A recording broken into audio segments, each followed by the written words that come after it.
Subscribe my YouTube channel, Engineers if you subscribe my YouTube channel, Engineers if you have। जय हिंद। इस video में हम देखेंगे building material के टॉप 25 क्वेश्चन वन लाइनियर में multiple choice question रहेंगे और सुपर फास्ट स्पीड में चलेंगे। ये लेक्चर नंबर 4 रहेगा। तो चलिए शुरू करते हैं क्वेश्चन नंबर 1 से। पहला प्रश्न कह रहा है what is sand compound of. जो सैंड है वो किसका कंपाउंड होता है? जो सैंड है वो सिलिका का कंपाउंड होता है। तो इसका ऑप्शन नंबर पहला जो है वो सही आंसर हो जाएगा। Sand is a compound of silica, जिसका SiO2 फॉर्मूला होता है। इसका एक्सप्लेनेशन में बताऊं तो हो जाएगा sand is compound of small grains of silica SiO2। It is also called silicon dioxide. जो SiO2 का रासायनिक नाम है वो सिलिकॉन डाइऑक्साइड होता है। दूसरा प्रश्न देख लेते हैं। वो कह रहा है कि विच of the following sand type is excellent for use in mortar and concrete work. जो कंक्रीट वर्क और मोर्टार के लिए जो सैंड यूज करते हैं वो कौन सी बेटर होती है? सी सैंड होती है? नहीं होती है। क्यों? सी सैंड में क्या होता है, इसमें कुछ मिनरल्स रहते हैं जिस कारण सी सैंड हम यूज नहीं करते हैं। सी सैंड हमें बेटर नहीं रहती है। और क्ले सैंड में क्या ऑर्गेनिक और इनऑर्गेनिक मैटर्स रहते हैं, इसलिए हम क्ले सैंड भी यूज नहीं करते। लेकिन पिट सैंड है ये हमें शुद्ध मिलती है, तो पिट सैंड हम यूज करते हैं। रिवर सैंड में भी रिवर सैंड यूज नहीं इसलिए नहीं करते क्योंकि रिवर सैंड की जो सैंड होती है वो राउंडेड रहती है, तो हम रिवर सैंड यूज नहीं करते। तो इसका option number C correct answer हो जाएगा। पिट सैंड, जो पिट सैंड है वो सही आंसर हो जाएगा। तो इसका एक्सप्लेनेशन देख लेते हैं। Pit sand does not content any salt and has sharp angular grains. इसमें क्या होता है कि पिट सैंड में हमारे साल्ट की अशुद्धि नहीं होती है, इम्प्योरिटीज नहीं होती है, और ये शार्प और एंगुलर ग्रेन्स में होती है, जो कि हमको काफ़ी स्ट्रेंथ प्रोवाइड करती है। एंगुलर शेप जो ग्रेन्स होते हैं उनमें स्ट्रेंथ ज़्यादा आती है एज कम्पेयर टू राउंडेड। अगला देख लेते हैं। वो कह रहा है 3 प्रश्न कह रहा है at what depth should pit sand be expected from. जो पिट सैंड है वो हम कितनी गहराई से एक्सपेक्टेड करते हैं? जो जमीन से हम ऊपर से तो उठा नहीं लेते हैं, तो उसको कितनी गहराई से पिट सैंड जो है हम निकालते हैं? तो 1 से 2 मीटर फ्रॉम ग्राउंड सरफेस, 1 से 2 मीटर ग्राउंड सरफेस से हम निकालते हैं। एक्सप्लेनेशन हो जाएगा pit sand is found in earth is deposits it is obtained by forming pit in the soil at the depth of 1 to 2 metre from the ground surface. Angular grains pit sand is obtained. Question number 4 कह रहा है what is code give the grading of sand. तो sand की grading जो किस IS code में दी गई है? तो IS 383 जो है वो gives the grading of sand. IS code 383 1970 gives the classification of sand based on the grading. There are 4 grading zones for each sieve size. There is a specific percentage of particle passing through that sieve denoted in the respective zone. 5वां प्रश्न कह रहा है what type of grains constitutes river sand। जो river sands है उससे जो sand प्राप्त होती है उसके ग्रेन्स कैसे होते हैं? जो सैंड है रिवर से प्राप्त होती है उसके जो ग्रेन्स हैं वो राउंडेड ग्रेन्स होते हैं। तो ऑप्शन नंबर इसका डी सही हो जाएगा, राउंडेड ग्रेन्स। एक्सप्लेनेशन हो जाएगा river sand is constituted of fine round grains. These are the result of mutual attrition under the effect of water current. It is naturally occurring clean and mostly white in colour. River sand है जिससे जो sand प्राप्त होती है उसके जो कण होते हैं वो क्लीन और वाइट इन कलर होते हैं और ये राउंडेड रिसीव होते हैं हमको। नेक्स्ट है sand is fine grains component in soil. तो जो सैंड है वो एक सॉइल का कंपोनेंट है। ये बात सही है, गलत है, ये फॉल्स है, क्योंकि जो sand size lies in the range of 4.75 mm to 75 micron. A fine grain component of soil has size particle less than 75 micron. Soil रहती है उसके जो पार्टिकल ऑफ साइज रहता है वो 75 माइक्रोन रहता है, जबकि जो सैंड है उसके 4.75 से 75 माइक्रोन के बीच लाई करते हैं। तो जो सैंड है वो सॉइल का कंपोनेंट नहीं है। अगला प्रश्न देख लेते हैं how many classification are there for sand based on the grain size distribution. तो जो 3 टाइप के होती हैं सैंड, एक होती है फाइन ग्रेन सॉइल, दूसरी coarse grain and third one is known as gravelly sand. There are 3 type of sand based on grain size distribution. They are fine grain size होती है उसका जो साइज होता है वो 1.5875 mm से पास होनी चाहिए, और कोर्स ग्रेन है वो 3.175 mm से पास होनी चाहिए, एंड ग्रेवली सैंड है वो 7.62 mm से पास हो जानी चाहिए। नेक्स्ट प्रश्न है fine sand is generally use for which of the following work. जो फाइन सैंड है वो हम प्लास्टरिंग वर्क के लिए यूज करते हैं। Fine sand are used in plastering work.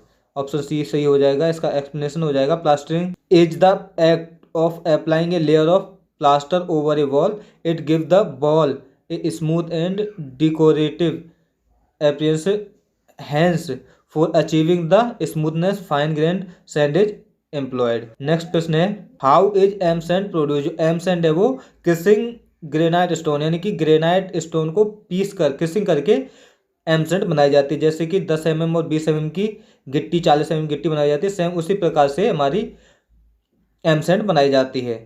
Explanation हो जाएगा M sand stand for manufactured sand and content cubical grain with rounded edges. These are the perfect replacement of sand to be used in construction work. ये construction work के लिए use में भी आ सकती है। Next प्रश्न है which of the following is not an advantage using M sand. M sand का निम्न में से कौन सा जो एडवांटेज है वो नहीं है। क्या ये कॉस्ट इफेक्टिव होती है? सही बात है, ये कॉस्ट इफेक्टिव होती है। Available single size, multi size में अवेलेबल होती है, ये गलत हो जाएगा। नेक्स्ट है डस्ट एंड इम्प्योरिटी फ्री, क्योंकि ये इसमें हम हैंडमेड बनाते हैं तो इसमें इम्प्योरिटी फ्री होती है, इसमें कोई अशुद्धियाँ नहीं होती। Can be obtained from hard rock, और हार्ड रॉक से पीस कर बनाई जाती है। M sand is obtained by crushing specific hard rock and since it is manufactured in factories and size can be manufacture depending on the need. जिस प्रकार की हमको आवश्यकता होती है हम उसी साइज में इसके पार्टिकल को तोड़ लेते हैं। नेक्स्ट है what is the meaning of buckling of sand. जो बकलिंग है सैंड की वो क्या होती है? बकलिंग का सीधा साधा अर्थ यही होता है कि मॉइस्चर कंटेंट के संपर्क में आने पर सैंड का वॉल्यूम इंक्रीज होना ही बकलिंग कहलाता है। तो इसका ऑप्शन नंबर फर्स्ट ही दे रखा है increase in volume of sand due to moisture observation, यानी कि नमी के संपर्क में आने से इसके वॉल्यूम का इंक्रीज होना ही बकलिंग कहलाता है।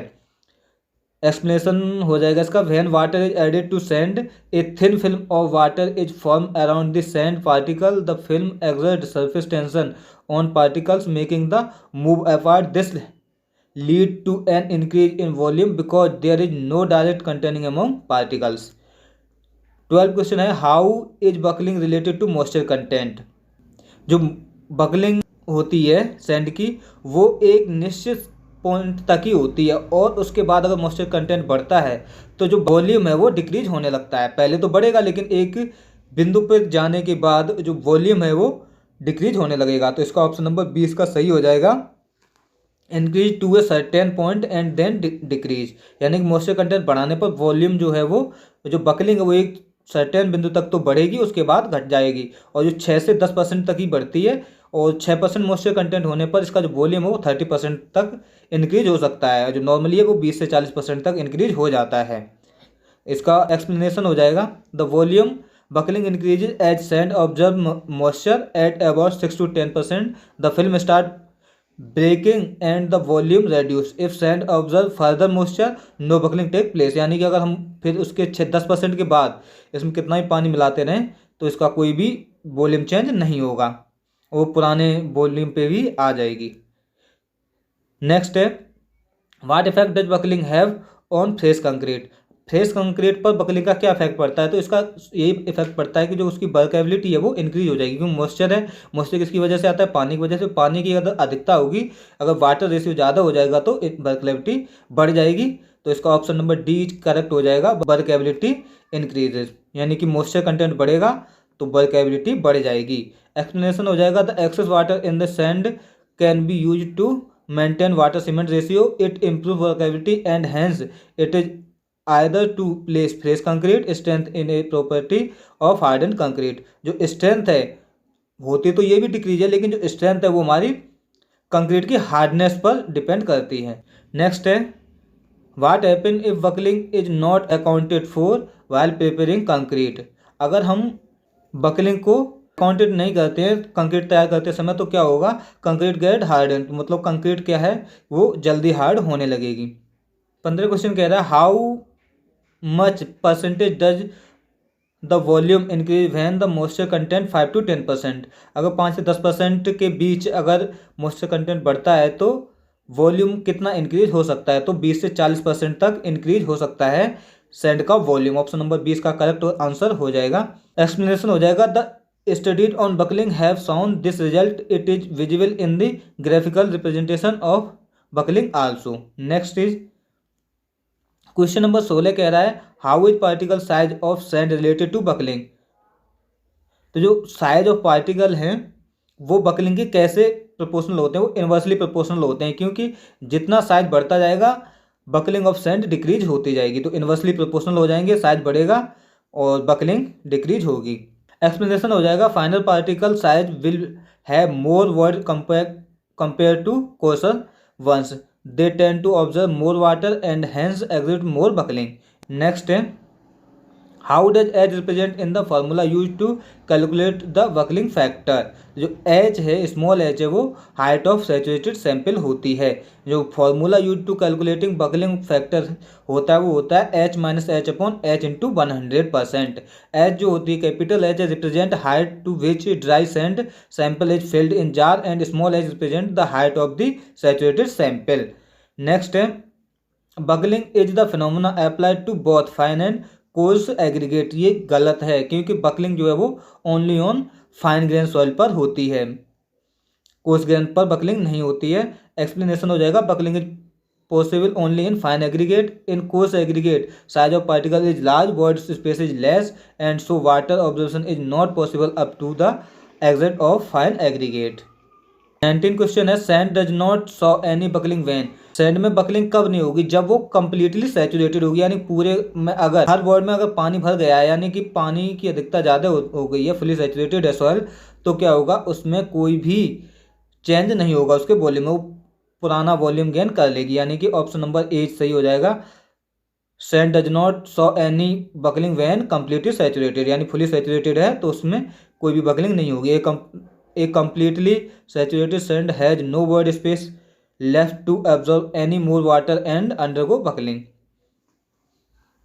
20 क्वेश्चन है in tank slaking the second tank 60 to 75 centimetre depth is filled with. जो स्लैकिंग टैंक होता है उसमें 60 से 65 सेंटीमीटर गहराई पर क्या चीज़ भरा जाता है, तो वो चीज़ लाइम मिल्क भरा जाता है। इसका एक्सप्लेनेशन हो जाएगा lime is gradually added to water present in the first tank and stirred continuously, it result in formation of milk of lime which is allowed to fall through a sieve into the second tank. Next है 21 प्रश्न कह रहा है the fineness modulus of sand lies in the range. जो fineness modulus है वो कितने से कितने के बीच में लाई करता है, तो 2 से 3 के बीच में सैंड का फाइनेस मॉडुलस लाई करता है। एक्सप्लेनेशन हो जाएगा fineness modulus is an index number which represent average size of sand particle, it is calculated after conducting sieve analysis. Next है 22 प्रश्न कह रहा है an ideal sand should comprise of which of the following grain type. जो ideal sand है वो किस type की होगी, तो आइडियल सैंड है वो एंगुलर और कोर्स होनी चाहिए। For sand to be used in every type of construction the grain must suit all requirement, angular coarse grained sand is the one suitable for all work। जो angular और coarse grained soil है वो सभी कार्यों के लिए suitable होती है। 23 प्रश्न कह रहा है sand in mortar help in adjusting the strength requirement। तो ये ट्रू है कि जो sand है वो हेल्प करता है स्ट्रेंथ की गेन करने में। एक्सप्लेनेशन है the grade and amount of sand used in making mortar help in adjusting the strength parameter, it also help in increasing resistance against crushing। next है 24 क्वेश्चन कह रहा है a sand is not said to be ideal if। अगर वो soft है तो उस sand को हम आइडियल सैंड नहीं कहेंगे। an ideal sand should be hard and not soft. जो आइडियल सैंड है वो हार्ड होनी चाहिए ना कि सॉफ्ट होनी चाहिए। It will be difficult to work with, it is so soft. अगर ये ज़्यादा सॉफ्ट है तो इसमें कार्य करना कठिन होता है। 25 and last question of this video sand should pass through. जो सैंड है वो किस सीव से पास होनी चाहिए, तो 480 सीव से पास होनी चाहिए। BIS bureau of Indian standard 480 सीव से पास होनी चाहिए सैंड।